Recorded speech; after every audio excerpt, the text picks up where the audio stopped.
In 1354, something strange happened in the cartography rooms of Spain. Map makers, those meticulous chroniclers of the known world, began making quiet edits to their charts.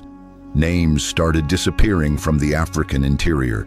Cities that had been marked with careful detail were suddenly erased, replaced with blank spaces or vague illustrations of monsters and unknown territories.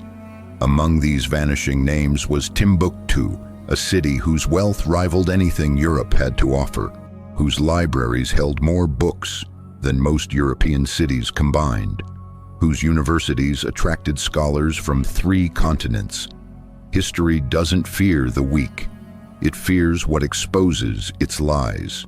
Why would cartographers whose entire profession depended on accuracy suddenly begin removing accurate information?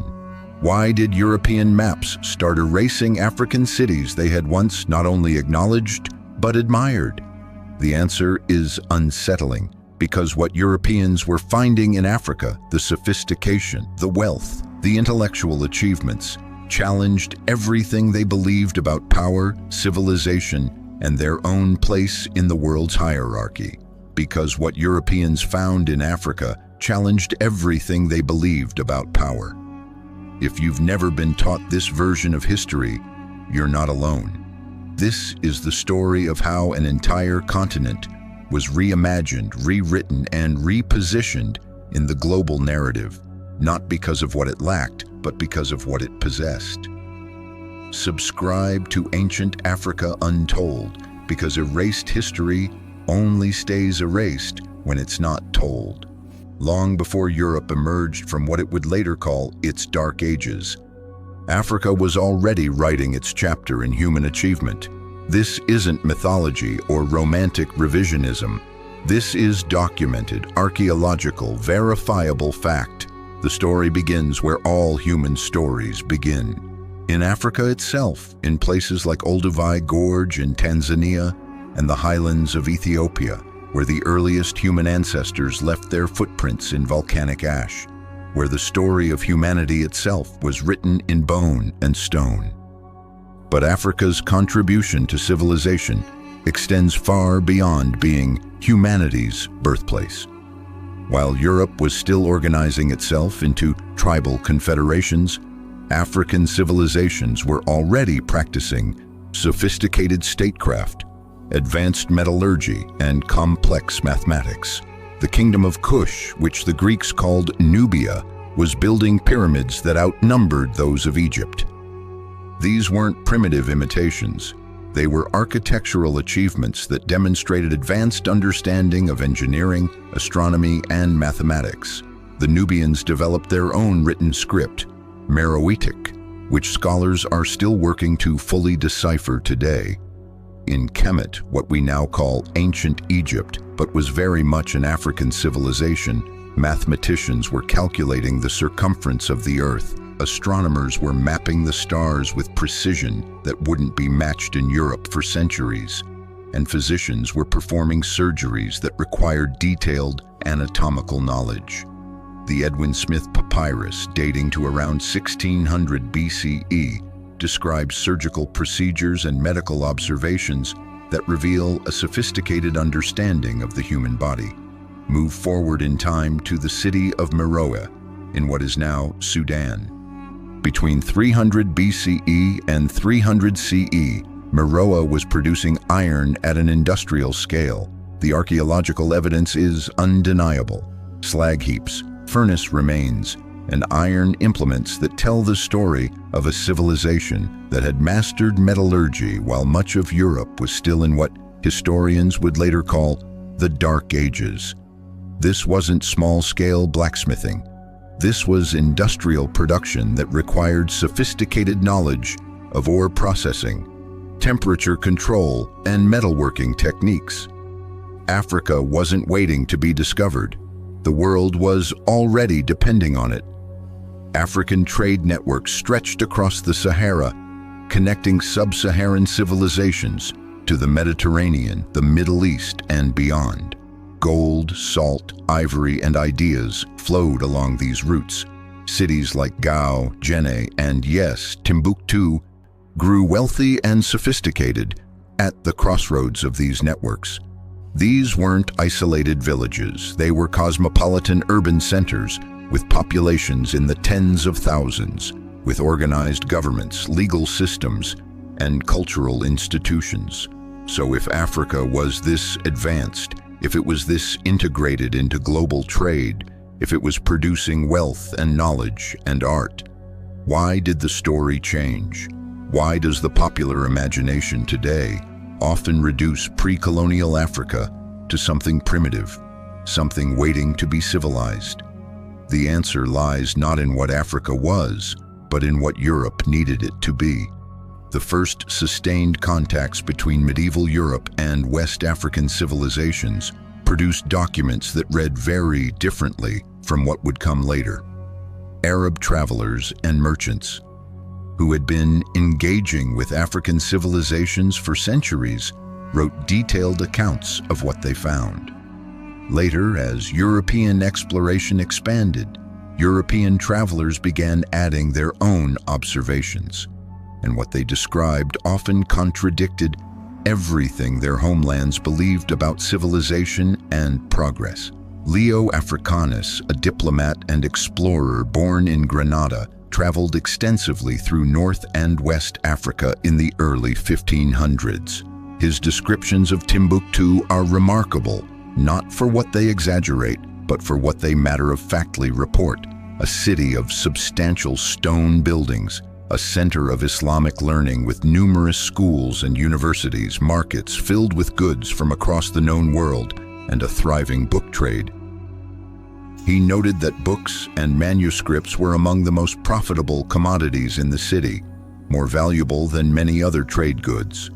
Other accounts described African cities that were larger and, by many measures, cleaner than European capitals of the same period. They described wide streets, organized sanitation systems, and urban planning that demonstrated sophisticated governance. They described courts and kings whose wealth and power rivaled European monarchs. They described judicial systems, standing armies, and diplomatic protocols. But here's where the tension began to build. African knowledge systems, African religious and philosophical frameworks, and African political structures didn't just exist alongside European ones. They often contradicted church doctrine and European assumptions about the natural order of things. African societies that had developed complex theological and philosophical systems presented a problem. If civilization and intellectual achievement weren't exclusive to Christian Europe, what did that mean for Europe's self-conception? More threatening still, African rulers didn't see themselves as subordinate. They engaged with European traders and visitors as equals, sometimes as superiors. They negotiated from positions of strength. They had something Europe wanted: gold, knowledge, strategic position, and they knew it. A people who understood the stars were never meant to kneel. And then Africa revealed something even more dangerous than knowledge. It revealed wealth that made Europe look impoverished by comparison. The year was 1324. A man named Mansa Musa, emperor of Mali, decided to make his Hajj, his pilgrimage to Mecca, as required of devout Muslims. This wasn't unusual. Many African Muslims made this journey. What was unusual was the scale of Musa's caravan and the economic earthquake it would trigger. Mansa Musa traveled with an entourage estimated at 60,000 people. He brought camels, hundreds of them, loaded with gold. Not gold coins or gold jewelry, but pure gold in quantities that defied European imagination. When the caravan passed through Cairo, Mansa Musa distributed gold so freely, gave away so much in charity and gifts, that he literally crashed Cairo's economy. The sudden influx of gold devalued the metal in Egypt's markets, causing inflation that lasted for over a decade. Think about that. One man's generosity destabilized the economy of one of the world's major trading centers. The news spread. European courts heard the reports. They saw the maps being drawn, showing the Mali Empire, showing trade routes thick with gold caravans, showing a civilization whose wealth exceeded anything Europe could muster. Chronicles and court documents from this period show European rulers discussing the Golden King of Guinea, trying to understand the source of such wealth, trying to figure out how to access it. Africa wasn't poor, Europe was. This was the turning point. Before this, Europeans could maintain a kind of willful ignorance about Africa. They could imagine it as peripheral, exotic, perhaps wealthy in a vague way, but not threateningly so. Mansa Musa's pilgrimage shattered that illusion. Here was proof, undeniable, witnessed by multiple observers from multiple cultures, that African civilizations controlled resources that dwarfed European wealth. The European response evolved through predictable stages. First came admiration, that genuine sense of wonder at encountering something magnificent. Then came obsession, as European powers began trying to map routes to African gold, to establish trade relationships, to access that wealth. But admiration and obsession gradually curdled into something darker: fear. Fear of what? Fear of the implications. If Africa was this wealthy, this sophisticated, this powerful, what did that mean for Europe's understanding of itself? What did it mean for the religious doctrines that placed Christian Europe at the center of God's plan? What did it mean for the emerging theories of civilization that assumed European superiority? How do you control a civilization richer than you? The answer that Europe would eventually settle on was as simple as it was sinister. You don't control the civilization, you rewrite the story. What happened next was one of history's most successful propaganda campaigns, a systematic effort to reimagine Africa, not as it was, but as Europe needed it to be. This wasn't accidental cultural drift. This was deliberate, documented, and devastatingly effective. Travel accounts began to change. Earlier descriptions that had marveled at African cities and courts were revised in later editions or contradicted by new accounts that emphasized different aspects: the exotic, the strange, the primitive. Writers who had never been to Africa began producing influential texts that described African societies in terms that justified European ambitions. The emphasis shifted from what Africans had achieved to what Europeans claimed they lacked: Christianity, European-style government, European technology. African religions, which were often sophisticated theological and philosophical systems, were systematically demonized. They were recast as paganism, as devil worship, as proof of African ignorance and spiritual darkness.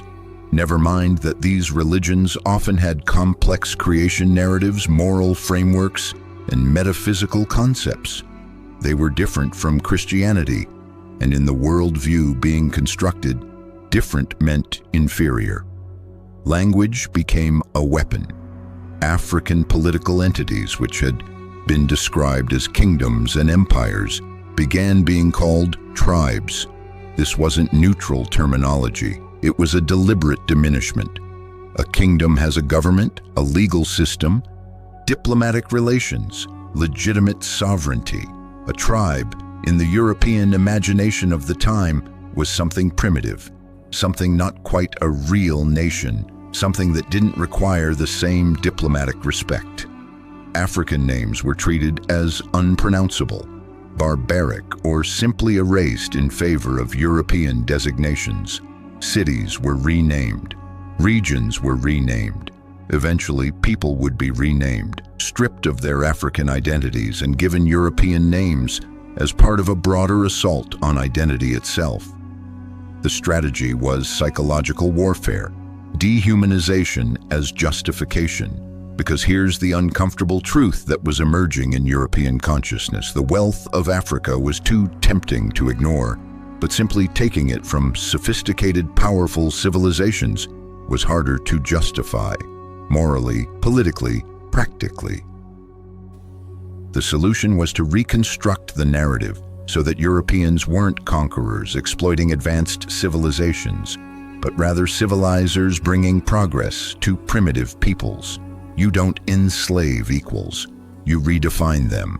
This redefinition required enormous effort and coordination. It required changes in education, in church teaching, in popular culture, in legal frameworks. It required the creation and distribution of images, stories, and theories that depicted Africans as fundamentally different and fundamentally inferior. The pseudo-scientific racism that would emerge in the 18th and 19th centuries. The measuring of skulls, the ranking of races, the elaborate theories of biological hierarchy. These didn't come from nowhere. They were built on foundations laid centuries earlier, when Europe first encountered African achievement and decided it was too threatening to acknowledge. But Africa didn't submit quietly to being reimagined. The history of African resistance to European exploitation is as old as that exploitation itself. And this resistance terrified European powers precisely because it contradicted the narrative they were constructing. If Africans were truly inferior, truly primitive, truly in need of European civilization, why were they fighting so effectively? Why were they winning? In the Americas, enslaved Africans didn't accept their bondage passively.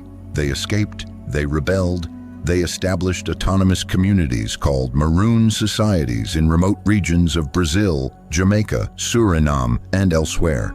These weren't just hideouts, they were functioning societies with their own governance, their own economies, their own military capabilities. Some existed for decades or even centuries, successfully resisting colonial attempts to destroy them. The Maroons of Jamaica fought British colonial forces to a standstill, eventually forcing the British to sign peace treaties recognizing Maroon autonomy. In Africa itself, European attempts at conquest met fierce resistance. The Kingdom of Congo, the Ashanti Empire, the Zulu Kingdom, and numerous other African states fought extended wars against European invasion. African generals developed tactics to counter European technology. African kingdoms formed alliances, negotiated diplomatic agreements, and maintained their sovereignty for as long as they could manage. Queen Nzinga of Ndongo and Matamba in what is now Angola fought against Portuguese colonization for nearly 4 decades in the 17th century, using military tactics, diplomatic maneuvering, and strategic alliances to resist one of Europe's most powerful empires. Her story should be as well known as any European military leader of her era, but it isn't, and that erasure itself tells a story. And then there was Haiti. The Haitian Revolution from 1791 to 1804 was the only successful slave rebellion in history that resulted in the establishment of an independent state. Enslaved Africans and their descendants defeated French colonial forces, Spanish forces, and British forces to create the first independent Black Republic in the Americas. They defeated Napoleon Bonaparte's armies. Think about the implications. Enslaved people, supposedly inferior and primitive according to the propaganda of the time, organized themselves into effective military units, developed strategic and tactical capabilities, and defeated the armies of the most powerful military leader Europe had produced in centuries. The Haitian Revolution sent shockwaves through every slave-holding society in the Americas and beyond. If it could happen in Haiti, it could happen anywhere. If enslaved people could defeat European military forces, what did that say about all the theories of racial hierarchy? What did that say about the entire justification for slavery? European and American powers responded with new laws, harsher punishments, and more brutal methods of control. They responded by economically isolating Haiti, refusing to recognize it diplomatically, demanding ruinous reparations. They responded above all with fear. If Africans were inferior, why did empires panic? The question exposes the lie. The panic, the increasingly brutal responses, the desperate measures to prevent other rebellions. All of it testified to European recognition of African capability. You don't panic about people you truly believe are inferior. You panic when you've underestimated your opponent, when the narrative you've constructed is being exposed as false by reality itself. If this history is changing how you see the world, subscribe to Ancient Africa Untold. Like and share this video because this story was buried on purpose. So what did Europe do when resistance couldn't be crushed through force alone? They targeted something deeper than the body. They targeted the spirit. They targeted memory itself. The most insidious aspect of slavery and colonization wasn't just the physical brutality, though that was horrific enough. It was the systematic attempt to erase identity, to sever people from their history, their culture, their very sense of who they were. This wasn't a side effect. This was a deliberate strategy documented in the writings and policies of the time. Enslaved Africans were forbidden from using their African names. They were given European names, often the surnames of their enslavers, marking them as property. This wasn't just about convenience or record-keeping. It was about breaking the connection to ancestral identity. A name carries history, carries family lineage, carries cultural meaning. To strip someone of their name is to begin erasing their connection to their past. African languages were suppressed. Enslaved people who spoke the same language were deliberately separated, forced to communicate in the European languages of their captors. Within a generation or two, many African languages died out in diaspora communities, taking with them not just words, but entire ways of thinking, entire cultural frameworks encoded in language structure and vocabulary.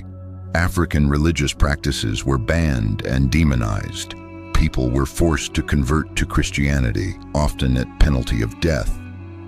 But here's what's remarkable. African spiritual traditions survived anyway, sometimes hidden within Christian practice, sometimes blended with it, creating new syncretic religions like Vodou, Candomblé, and Santeria that preserved African spiritual concepts within new forms. The survival of these traditions, despite centuries of suppression, testifies to the depth of African cultural resilience. Cultural practices, music, dance, storytelling, methods of dress, ways of preparing food, all were targeted for suppression. Drums were banned in many slave societies because they could be used for communication, but also because they were too African, too much a reminder of identity and heritage.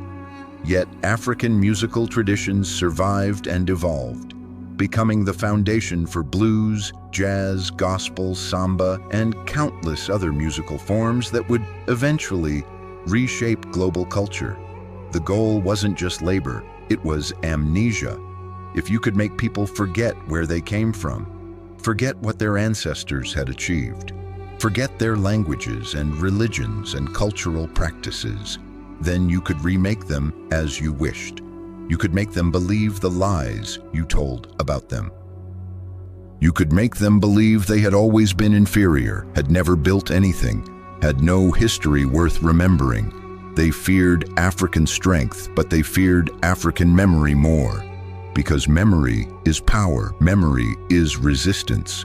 As long as people remembered who they had been, remembered that their ancestors had built universities and kingdoms and systems of knowledge, they would resist the narrative of inferiority. They would know it was a lie.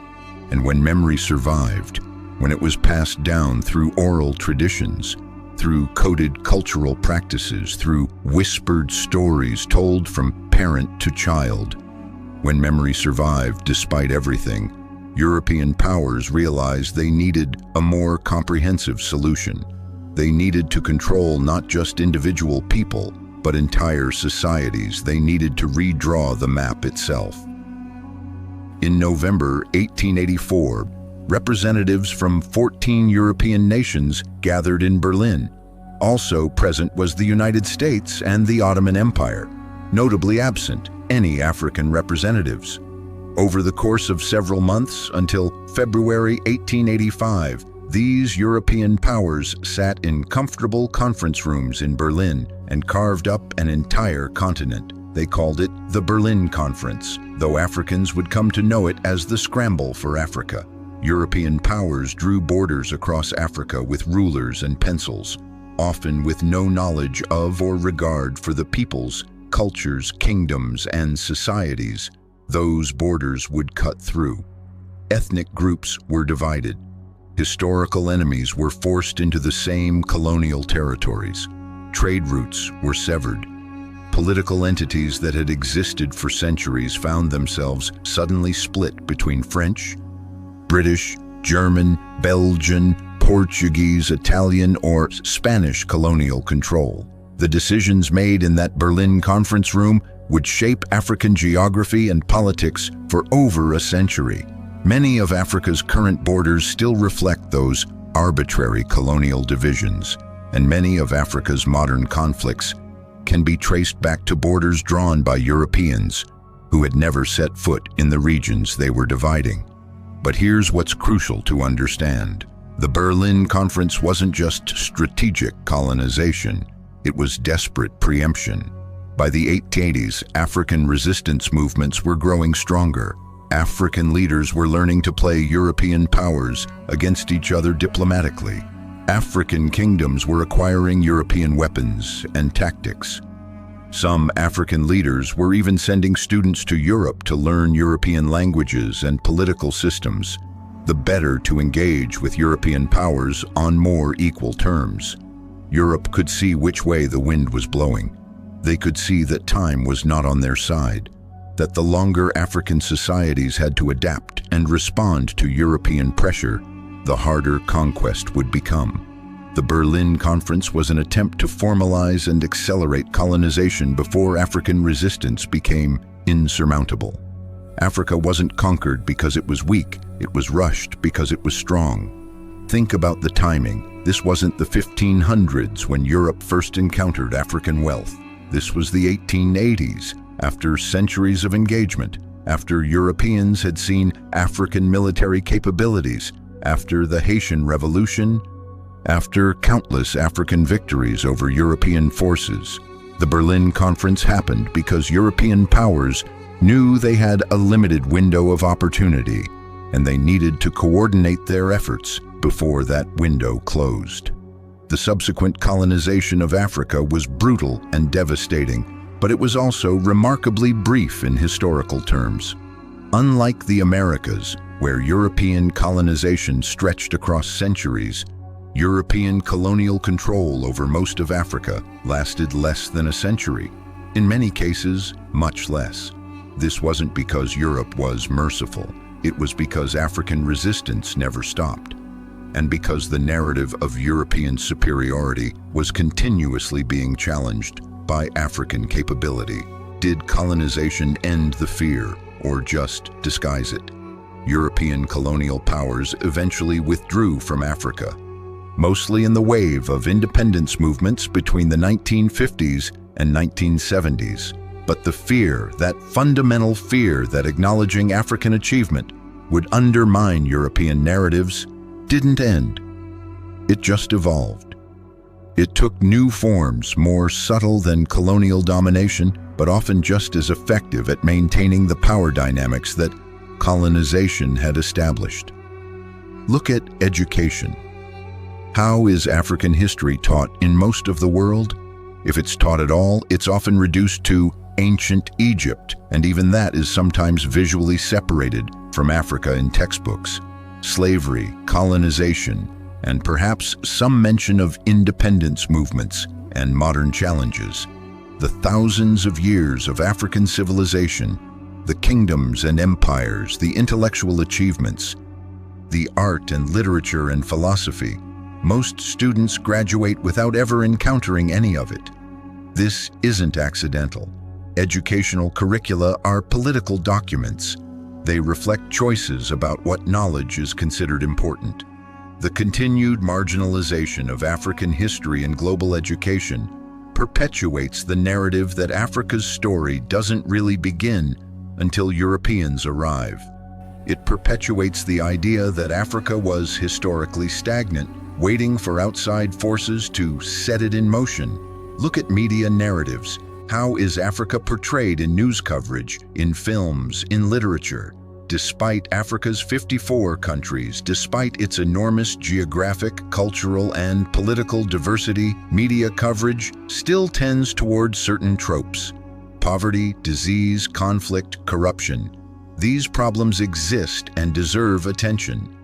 But the relentless focus on them, to the exclusion of other aspects of African life, creates a skewed picture.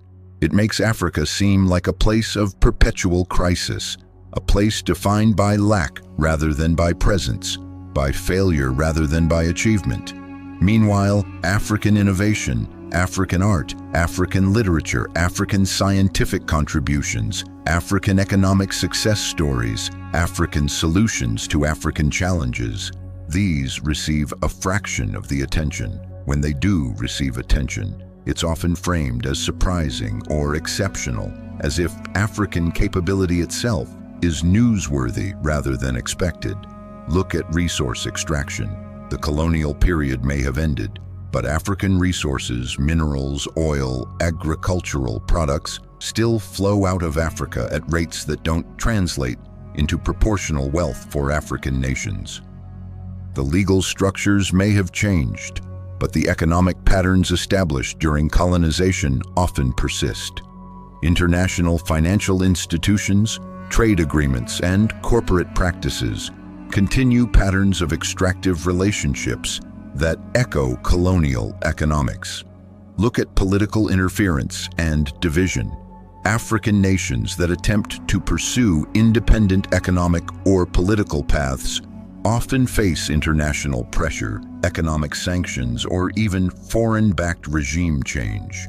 African attempts at continental unity, at creating economic blocs that could negotiate more effectively with external powers, repeatedly face obstacles. The African Union exists, but it lacks the resources and international support given to other regional organizations. Fear evolved into control through stories. The fear isn't of African military might anymore. That particular threat has been neutralized through other means. The fear now is of African economic independence, African political unity, African narrative control. The fear is that if Africa ever fully stepped into its potential, if African nations could leverage their resources and population and geographic position effectively, if African innovations and solutions gained global recognition on their merits, then the entire post-colonial international order would have to be renegotiated. They stopped the chains but kept the narratives, and yet, despite centuries of systematic erasure, despite the ongoing challenges, despite everything designed to break African memory and identity, something survived. You can burn books, but you can't burn the memory of the person who read them. You can ban languages, but words survive in the shape of expressions, in the rhythm of speech, in words borrowed into other tongues. You can forbid traditions, but culture persists in how people prepare food, how they celebrate births and mourn deaths, how they teach their children to understand the world. African oral traditions preserved history that colonizers tried to erase. Griots in West Africa maintained genealogies and historical accounts spanning centuries. They memorized epic poems thousands of lines long, preserving not just facts but the cultural context, the values, the worldviews of their societies. Colonial powers couldn't fully suppress these traditions because oral knowledge doesn't depend on institutions that can be shut down or books that can be burned. It lives in people, passed from generation to generation. In the diaspora, African cultural elements survived within syncretized forms. African rhythms became the foundation of American blues and jazz. themselves revolutionary art forms that would reshape global music. African religious concepts merged with Christianity to create new traditions that preserved African spiritual frameworks.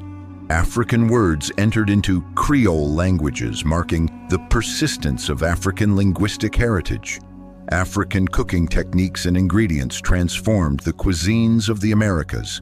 In recent decades, there's been a remarkable cultural revival. Hip-hop culture, born from African American communities, has reclaimed elements of African identity and spread globally, creating new connections between diaspora and continent. African literature has gained international recognition, with writers like Chinua Achebe, Wole Soyinka, Chimamanda Ngozi Adichie, and countless others telling African stories in African voices. African film industries, particularly Nollywood in Nigeria, produce content that reaches global audiences without depending on Western approval or distribution. Technology has enabled new forms of connection. Young people in the diaspora can research their heritage in ways previous generations couldn't. DNA testing, however imperfect, gives some people glimpses of ancestral connections. The internet allows for direct cultural exchange, for African creators to share their work globally without traditional gatekeepers, for diaspora communities to access African news and culture directly rather than filtered through Western media. Perhaps most importantly, there's been a reclamation of narrative. More people are questioning the histories they were taught, are seeking out alternative sources, are demanding more complete accounts. The resurgence of interest in African history, the popularity of content that explores untold stories, the success of films and books that center African perspectives, all of this represents a hunger for truth that centuries of propaganda couldn't eliminate. They buried the truth, but it kept breathing. We began with a mystery. Why did European cartographers in 1354 start erasing African cities from their maps? Why did names like Timbuktu begin to disappear? Now you know. It wasn't because those cities ceased to exist. It wasn't because the information was wrong. It was because the existence of sophisticated, wealthy African civilizations complicated the narrative that Europe was beginning to construct about itself and its place in the world. Those erasures from maps, from histories, from educational curricula continued for centuries. Names were changed, stories were rewritten, achievements were attributed elsewhere or simply forgotten. An entire continent's history was compressed and simplified and distorted until it fit the narrative that European colonization and exploitation required. But here's what all that effort to erase and distort actually reveals. Africa was never feared because it was weak. Every act of suppression, every law forbidding African languages or religions, every rewriting of history to diminish African achievement, every border drawn to divide African peoples, all of it testifies to the opposite of the narrative it was meant to support. Africa was feared because it could not be owned without lies. You can't suppress what isn't powerful. You don't need to forbid African drums if African culture isn't compelling. You don't need to rewrite history if the truth supports your narrative. You don't need to spend centuries constructing elaborate theories of racial hierarchy if the supposed inferiority of other races is self-evident. The very existence of all that propaganda is evidence of its own falseness. The truth needed no such elaborate construction. The truth was written in ancient manuscripts, in architectural achievements, in mathematical and astronomical knowledge, in diplomatic documents, and in the accounts of early travelers who described what they actually saw before the narrative hardened. And that truth survived. It survived in fragments, in oral traditions, in cultural practices, in the persistence of people who refused to forget who they were despite everything designed to make them forget. It survived in the resistance movements, the revolts, the revolutions that forced acknowledgement of African humanity and capability even when ideology denied it. It survived in the art and music and literature created by people who kept creating despite being told their cultures had nothing to offer. Now that truth is being reclaimed, piece by piece, story by story.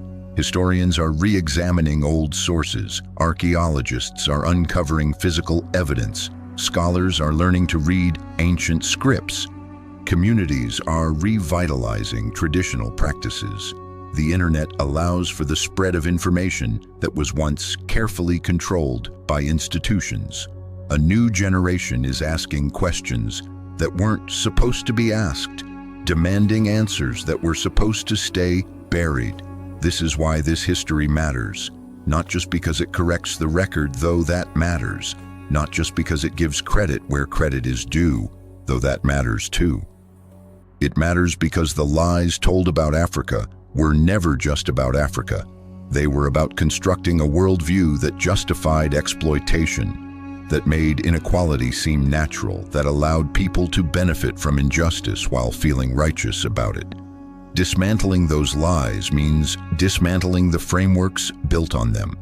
It means questioning other narratives we've been taught. It means recognizing that history is not neutral, that it's written by people with perspectives and agendas, that the stories we tell about the past shape how we understand the present and what we imagine for the future. If you believe history should be told whole, subscribe to Ancient Africa Untold. Like this video. Share it, because when we reclaim our past, we reclaim our future. What else were we never taught? That's the question that should follow from all of this. If this much history was buried, distorted, or erased, what else?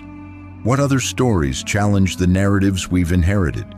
What other achievements were dismissed or attributed elsewhere? What other people's contributions were written out of the official histories? The erasure of African history was perhaps the most systematic and thorough, but it wasn't unique. Indigenous histories throughout the Americas, Asian contributions to global development, the achievements of civilizations that fell outside the European historical tradition, all have been marginalized or distorted to various degrees. The work of reclamation continues. Every time someone researches and shares a forgotten story, every time someone questions a narrative and seeks out alternative sources, every time someone insists that history should represent all people's experiences and achievements, that's the work of remembering what was supposed to be forgotten. The maps once erased African cities. Names were changed, stories were silenced, but the places remained, the people persisted, and the truth, though buried, never died. Now it's being excavated, brought back into the light, shared with anyone willing to listen. This is the history they never taught. Now you know why.